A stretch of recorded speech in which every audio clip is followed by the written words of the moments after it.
This one is probably going to be the most challenging and should be the most challenging out of the 3 books.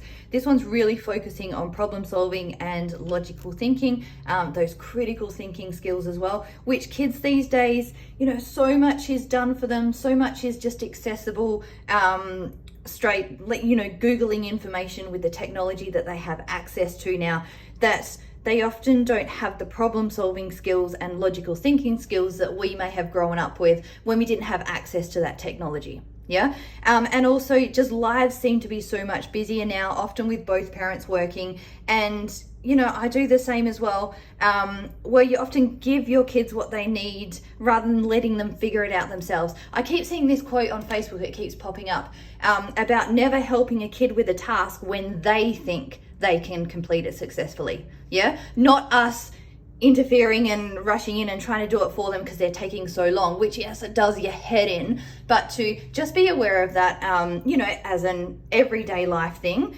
to be a little bit more patient and let them struggle. Don't be afraid to let your kids struggle and be bored. Yeah, anyway, that's a whole nother story, I suppose. So for the problem solving and logical thinking, we start again easier and then build on those concepts. So we're drawing the other half of these shapes. You can see me struggle in a minute when I tried to do a 3D shape. So again, the shapes, I think there's 3 pages of the 2D, and then we get to the 3D. So for this, we're having to understand the length of the edges, where the corners will be on the shape. You may not get them perfectly. This one I ballsed up entirely because I wasn't looking at the angle here or the depth of the shape. So it just went all pear-shaped basically. Didn't do too bad on the cone. These are here for a challenge. Yes, this isn't here because I think your 2-year-old, sorry, not 2-year-old, year 2 child should be able to do this. Some will find it easier because they will just be that way inclined as far as spatial awareness goes. Others, it'll just be an absolute mission. I could give this to half the adults I know and they wouldn't be able to do this. So it's there for a challenge. Yes, it's there for fun and for extension. Yeah, don't get stressed out over these. Just flick the page if they're doing your head in or your kid's head. Yeah. All right, then we're moving on to patterns. So these are our basic patterns to start. So A, B, A, B, so circle, oval. So we complete the patterns here. You can use the shapes. It's not always going to work for all of them. I know I don't have any ovals in here. If you had a set of shapes, don't feel that you have to make them the same size or anything else. So like focus on the actual shape pattern, yeah? So yeah, feel free to use blocks or plastic shapes or whatever you've got to finish these. Otherwise, draw them in. You can color them however you want to do it. The idea and the reason behind it is to notice and complete those patterns. And then, sorry, there's a helicopter going on. If that's, oh, you might not be able to hear it. Oh, good. And then we're going to make our own patterns. So you can use these shapes if you want to. I'll just quickly go. We're going to use our right angled triangles. We're going to use a big one and a small one and a big one. And for this page, I will just stick to that pattern. Ooh, there we go. And move them over. And then we do growing patterns. I don't ever remember covering this at school or uni for that matter. I learned it for this. I've seen them before, I just didn't know they were growing patterns. Anyway, so a growing pattern, so we've got 1 star, then we've got 2 hearts, then we've got 3 ovals. So how many triangles are we going to have? Yeah, so the pattern is growing each step. We've got 1 cross, 2 triangles, 3 cut, oops, sorry, I put 4 fingers out, 3 kites. How many squares are we going to have? So finishing off that pattern. Then we've got 1 rectangle, 1 rectangle, 1 circle, 1 rectangle, 2 circles, 1 rectangle, 3 circles. So for this one, not all the parts are growing each time. Yeah, so then we're going to have 1 rectangle and 1, 2, 3, 4 circles. This one here, we've got 2 triangles, 1 kite, 2 triangles, 2 kites, 2 triangles, and how many kites? So this one we started with 2, and it's the kites that are growing each time. These are other examples of growing patterns, so finishing them off. Again, don't feel you have to squish them onto this paper sheet here. Get out your Lego blocks or your wooden blocks or whatever else and have a go playing with these. Then make your own growing patterns. So, oh, I wasn't really prepared for this, but let's see what happens. Can we do it in size as well? Actually, no. Okay, yeah, I will. I can with my squares. I was going to say I don't have enough shapes. So what if I did triangles as well? And because it's patterns, I will try and stick to the color, or will I not? I may not have the option to. Let's try that. So I'm going to go 1 rectangle, 1 triangle, 2 rectangles. I wonder if this, does that count as a growing pattern? That might take out the pattern then. I might have to keep it like that. There we go. 1, 2, 3. And there we go. I did, oh, here, look, let's just go that. We'll just stick with 1 triangle each time because I don't have enough shapes anyway. So there, we can see our squares growing each time. So what is it going to be in the next step? This is where you could work with your kid as well and do the first probably 3 steps so they've got enough chance to see the pattern, and then let them complete it. Yeah, this is again where Lego would probably be better because you're going to have a lot more blocks to work with. All right, now we're moving on to tessellation. This is a fun one. I always found this fun when I was a kid. I do remember this. This is like a kindy one, and they have it out on the table with all the, you know, the blocks that click together. Anyway, so tessellation is when you can cover a surface with a repeated pattern without gaps. So I've used my equilateral triangles and rhombuses for this pattern here, which you can then make up. This is the extra shape. So the shapes I was using before were the tangram ones. I've just kept them separate.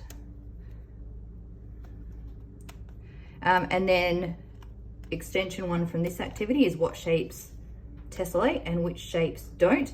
And then looking, so if you look at your soccer ball, you've got your pentagons and your hexagons, I'm pretty sure, tessellating there. Sorry, you don't need to see me sit there and do that. Have a play with this one, it's fun. All right, so then we're going to make our own patterns on there with the shapes that we've got. Hello, I recorded this bit yesterday, but I wasn't 100% happy with it. Ended up confusing myself, and then I thought, well, that's not much good. So I want to go through this again, first time for you, but to just point out some of the mistakes I made when describing it. Mostly being, I tried, you know, describing this on top of here, and it just gets very visually overwhelming. So keep that in mind, yeah? The other thing I want to do, so when this is shape movement, so shape location, it fits under the curriculum.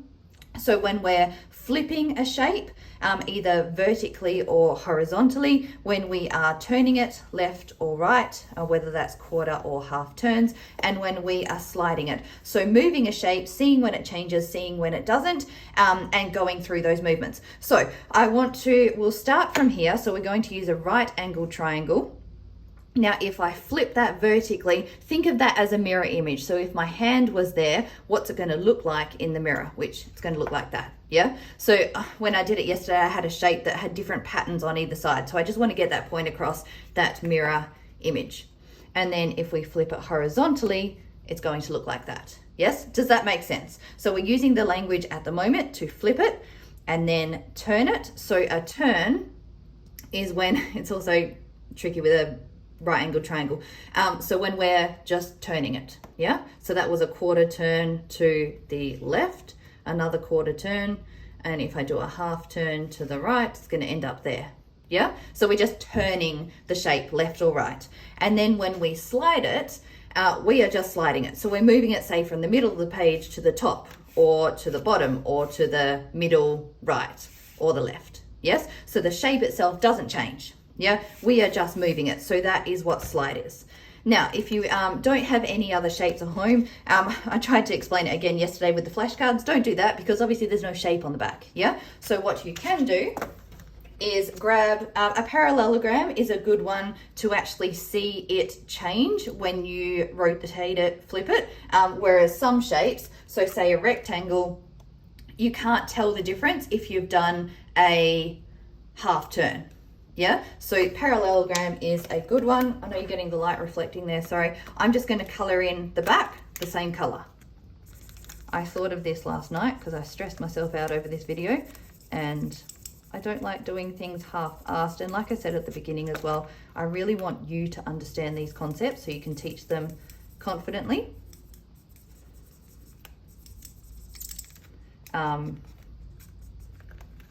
Yeah. Now, this is not a whiteboard marker, but that'll do. All right, so we get the point. I'm just going to let that dry a little bit. Now, I'll go back through the activities, but I want to be clear on this as well. So at this level, at the beginning, we're using the words flip it, turn it, slide it. We then, after we go through these activities, which I will show you, the language changes as our kids get older, and we use the terms reflect it, translate it, and rotate it, which means exactly the same thing as, what did I call it before? Flip it, slide it, turn it. Yeah? So for the reflect it, if I'm going to do it vertically, looks the same. If I do it as a right here, we'll flip it that way. There, right angle triangle, still obviously is a right angle triangle, but it looks different when we flip it. Same when we do it horizontally. Now, if we're going to rotate it, that's to the left or to the right, and then translate it is just moving it around the page. Yeah? Okay, so going back to these activities. Now I did that one. Let's find my parallelogram. I don't think I've done there. All right, now a parallelogram is a good shape to actually see the difference in the changes. Now we do want your little one to notice as well that some shapes, like a circle, if you flip it, rotate it, reflect it, it's not going to change. It's a circle, yeah? So this will pick up our lines of symmetry in shapes. All right, so we've got my parallelogram. Whoops, that was the lid of my marker. I'm going to draw it first. Oh, that's a bit special, never mind. So we've got it that way.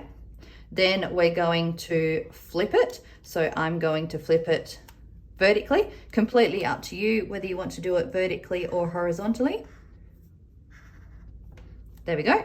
Then we're going to turn it. I'm going to do a quarter turn to the right.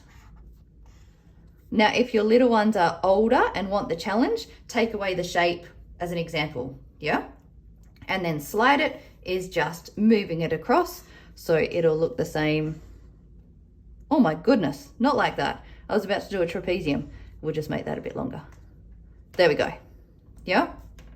So do you see from each box, we're using that language, flip it, turn it, slide it, for each of the different shapes.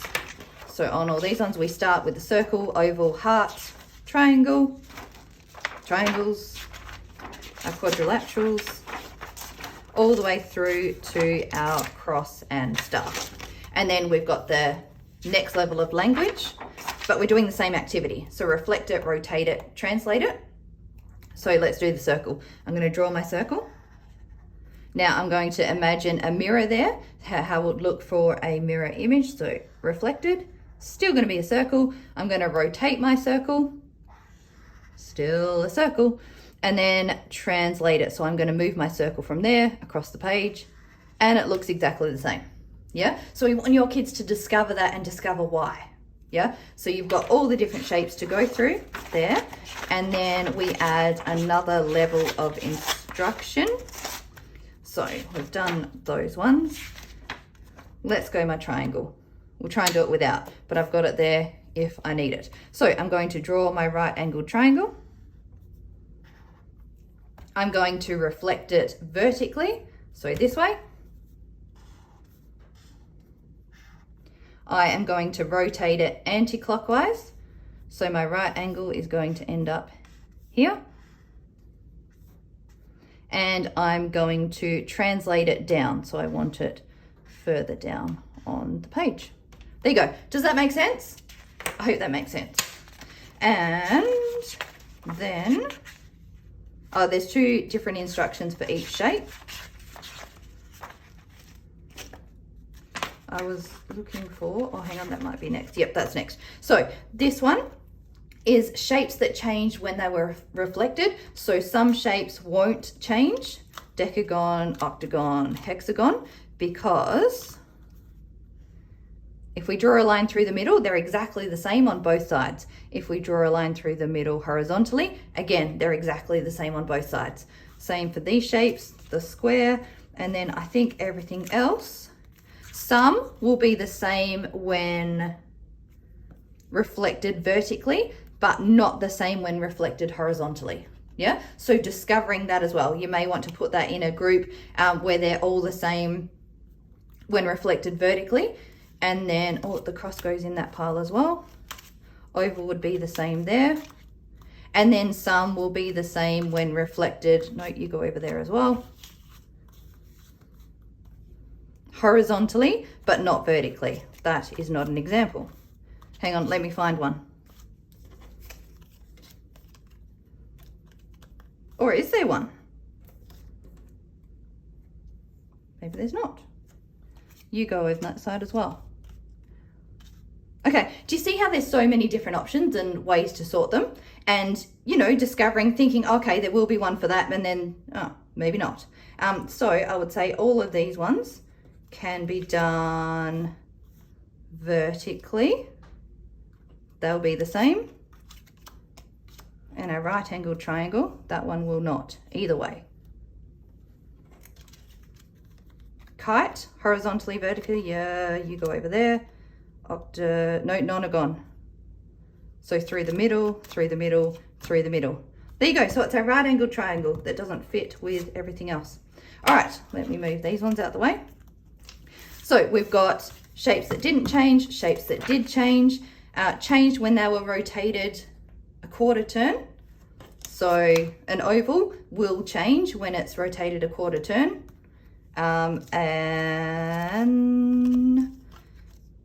nonagon will, a star, heart, a circle will not change. It stays the same. Yeah, so sorting the shapes that way. Then changed when translated. Now remembering that translated just means moving around the page. So they're all going to end up there. Yeah, but again, wanting your little ones to discover that for themselves. Now this one has all the shapes. They have moved around the page, and we're going to use these words: quarter turn, half turn, horizontally, vertically, up, down, left, right, anti-clockwise and clockwise, to describe what is happening to the shapes. Yeah, so our heart has done a quarter turn to the left or anti-clockwise. It has then done another quarter turn anti-clockwise. Now you'll notice as well, you could do a different movement to get it into that position. Again, we want you to discover, your kids to discover that. So from here, it has then been reflected horizontally to end up this way, and then has done a quarter turn clockwise to end up in that position. So writing it down or just doing it verbally is completely fine. Getting a shape and, you know, doing it with the shape as well to see what has happened. Manipulating the shape will be a good way to assist with that activity too.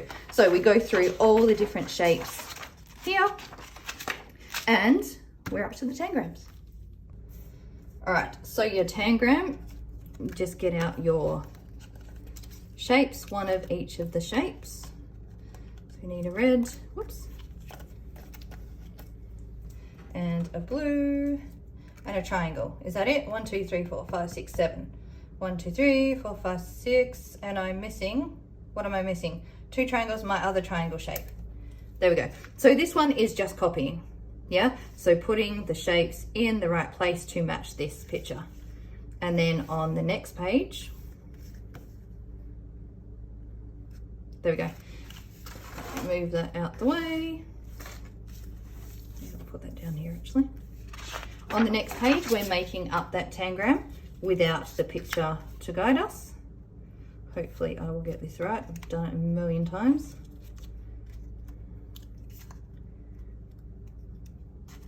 I think in the picture before that was red and this one was blue, but they're the same size anyway, so that doesn't matter. There we go. So doing the tangram puzzle. Now for this one, you're using the pieces. So there's a number of different pieces of each shape. And we're looking at all the different ways to make up these squares. So I can do it with the triangles. I don't think that's going to, nope, that'll work. I can do it with the square. There we go, and 2 smaller triangles. I can do it this way as well with those two triangles, or I should be able to do it with another two. Do you see there's a ton of different ways for doing each size?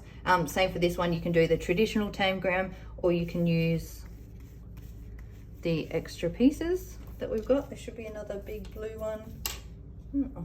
Oh yep, there it is at the top.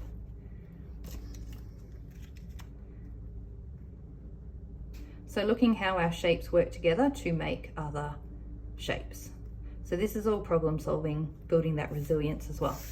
So we've got our squares, and then you've got your triangle shapes, then you've got your rectangles and your trapeziums and a parallelogram. So for that one, it can be made with two triangles. Can we stick a square in there? Yep.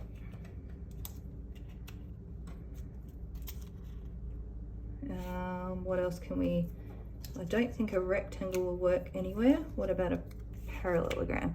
So 4 of these should do the job.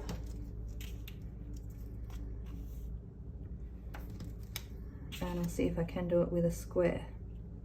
There we go. Square, no, there's not going to be a shape to fit in there. What if I tipped it? Oh yeah, here, this might work. There we go, and then fill in the rest with triangles.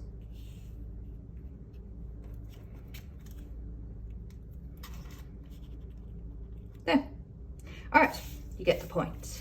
All right, then we move on to, oh, this is what other shapes you can make. So playing with all these different ones and seeing if you can get either some bigger shapes or, I don't know, some interesting ones. That's, I don't think we've got the right shape for in there. You can play with your tessellations again there as well.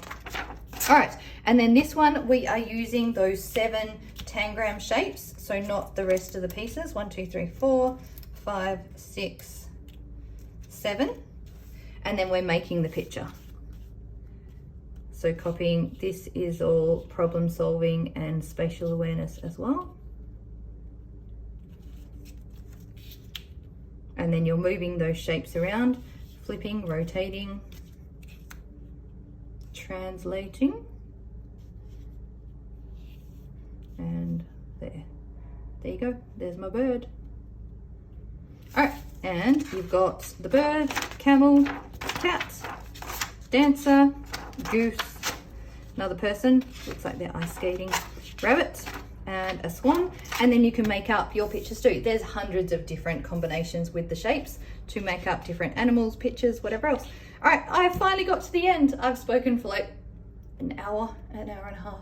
I am done. I hope you love this book. I know there's some tricky concepts in there, but if you work through it through each stage and each book, you will get there. And yeah, give me any feedback on anything that you get stuck on, or if you're not sure about it, just PM me. I'm in the bottom corner of the website.